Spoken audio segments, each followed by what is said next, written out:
Hey, what's up everyone? Commentary1332 here today, continuing my Pokemon X and Y Wi-Fi battles series.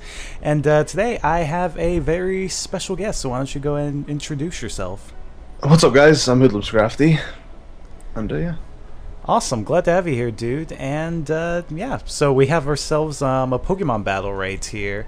As you can see, he's got a really good team right there. He's got himself the Sableye, he's got the Nidoking, the Mega Pinsir, and this was actually my first time facing off against Nidoking, so was pretty interesting because I didn't know what he had on his thing at all. But Yeah. is there anything you want to say before we actually do start off this battle right here? I'm just really happy with how well my Sableye did, but I'm kind of disappointed in Pinsir and Volcarona, and you guys will see what I'm talking about in the actual video. Yeah, his Sableye, like, in the beginning, I seriously thought he was trolling me because he was just, like, messing around with my entire team. But, you know, you all will go ahead and see this right now, so let's go ahead and play this video. So, right off the bat, I actually had a feeling he was going to pull out his Sableye or his Ferrothorn, so I decided to just go ahead and pull out my my little Rotom Wash right here. Which is a different Rotom Wash. I never seen this one before. Yeah, this Rotom is actually completely defensive with max HP, and it's mostly used to set up, you know, status, like inflict status effects, and then also set up like light screens and you know, reflects. But right here, as y'all can see, he just keeps doing the taunt, and Yeah. he's just completely blocking my team right now from what I needed to do, because at first I honestly thought he knew what set I had and that he was just kind of messing around with my team, but turns out I was just playing safe, honestly. I was just trying to, you know, just be safe, and I thought you were Talonflame was going to go for a bulk up or a Swords Dance, so I didn't want that to happen. Ah, I see. And yeah, and then I switch out into my Mega Charizard X right here, and you know, I thought that he was going to probably go for like a Will-O-Wisp or another Taunt or something. I didn't know what he was going to go for, but he ended up using the Foul Play on my Charizard X and pretty much took it out because this thing has ridiculously high attack. Yeah, really high. And yeah, Foul Play pretty much takes like the attack stat from the opponent and just uses it against them, which is why it does so much. And then right here, I did not expect him to go for the taunt again. It was like, I think I was over-predicting to where I just thought, you know, well, hey, he's probably going to go for the Foul Play or something like that and expect me to, you know, like... Brave Bird or whatever. Uh-huh, that's what I thought you were going to do, but, you know... I was just playing safe again. Exactly. And then right here, he brings out his Azumarill, which is shiny, by the way, very nice. And I figured he'd probably predict that I was going to switch, and he'd go for the play rough, so I went ahead and switched into this, and y'all are going to see what happens right here. I should have predicted that and went for the superpower. I'm kind of upset I didn't, because people have done that to me many times, but yeah. Ah, I see. Yeah, because his thing is choice banded, actually, and I yeah, let's switch out. I had not even set up the reflect or anything like that, so... If he had done superpower, he would have definitely knocked out my Ferrothorn, which I'm thankful he didn't, because this thing put in a lot of work later on. Yeah. Because right here, I went ahead and set up the Stealth Rock so that if he That's ever... exactly why I sent in Volcarona. Exactly. And I had a feeling you were going to do that, which was why I did do the Thunder Wave, and then was like, well, you know, I can always do the Stealth Rocks right after anyway, so... But right there, I don't know what I was doing. I did a Toxic when I forgot that you already had like a status inflicted on you, so kinda messed me up right there. I really wish I went for the Fairy Dance when I had the chance, though, because that would have been a dead Ferrothorn, and it wouldn't have managed to. Would have managed to cause me problems later on. Yeah, definitely, because I thought you were at first, which is why I tried to do the paralysis and all, so, you know, to see if I could maybe go a little bit faster than your Volcarona, but... Oh, yeah. But, yeah, here, I just get haxed with paralysis, and I keep going for rest, because I think you're going to attack me, but you never do attack me, so I can't get rid of paralysis. I was kind of surprised, because I was wondering why the heck was he going for rest so many times, but then I realized... Ah, what he's trying to do is set up here, like, you know, he thought I was going to attack him and then he'd be able to do the rest. But since his HP is full, there's no point to it. So I was like, you know...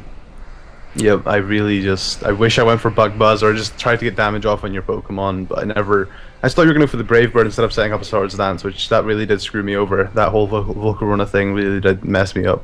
Because, it was like, I felt that he was going to probably do that anyway, and, you know, just keep on resting, so that's why I tried to set up.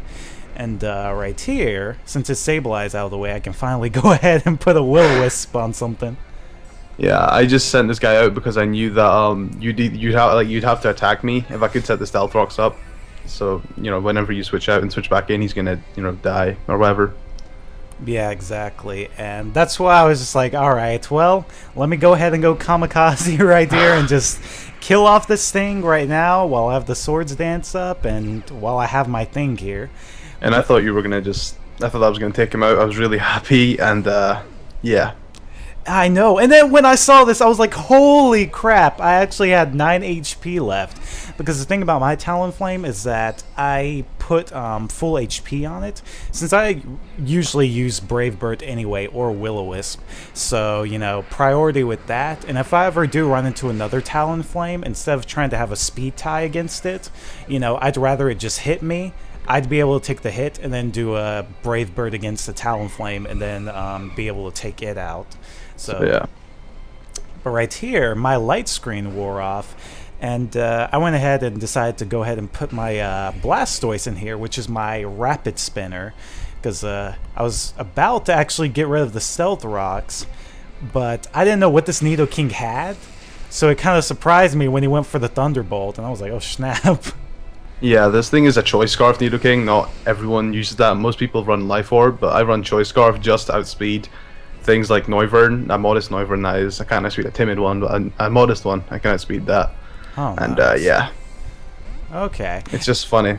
Isn't Nidoking actually more of an attacker than a special attacker, or are the stats like really close?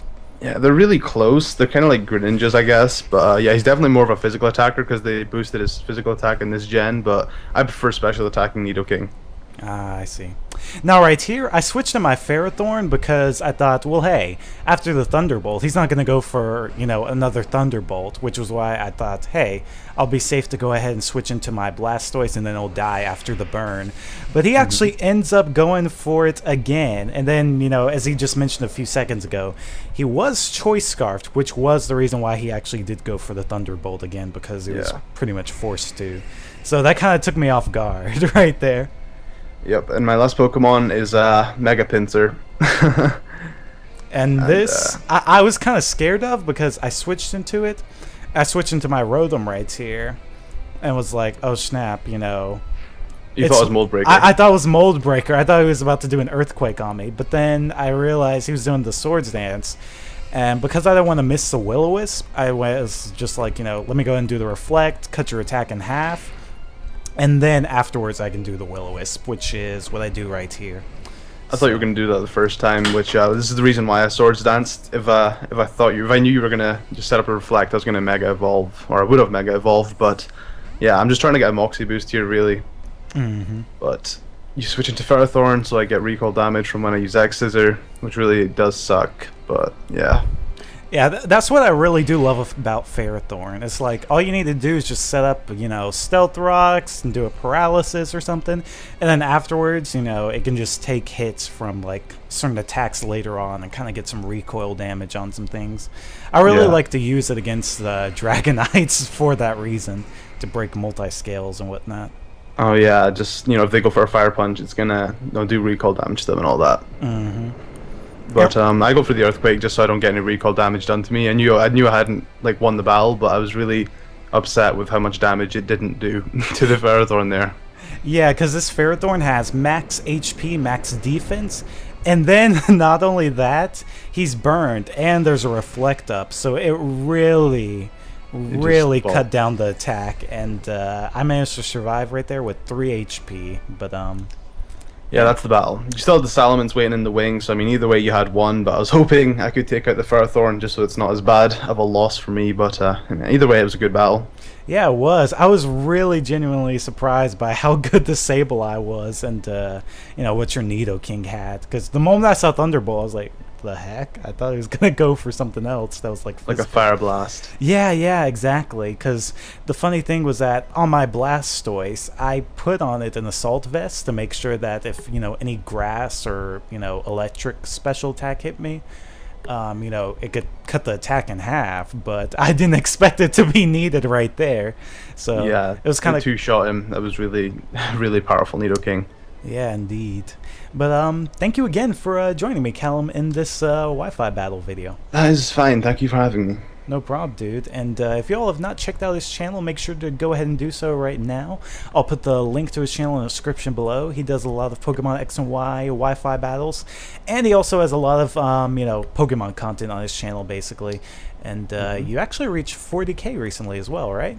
Yes, I did. Congrats on that, by the way. Thank you. So, you know, make sure to go check him out. Thank you again, Callum. And I guess that wraps it up for this video. So, thank you all for watching. See you all. Have a good day. Peace, Commander Mates.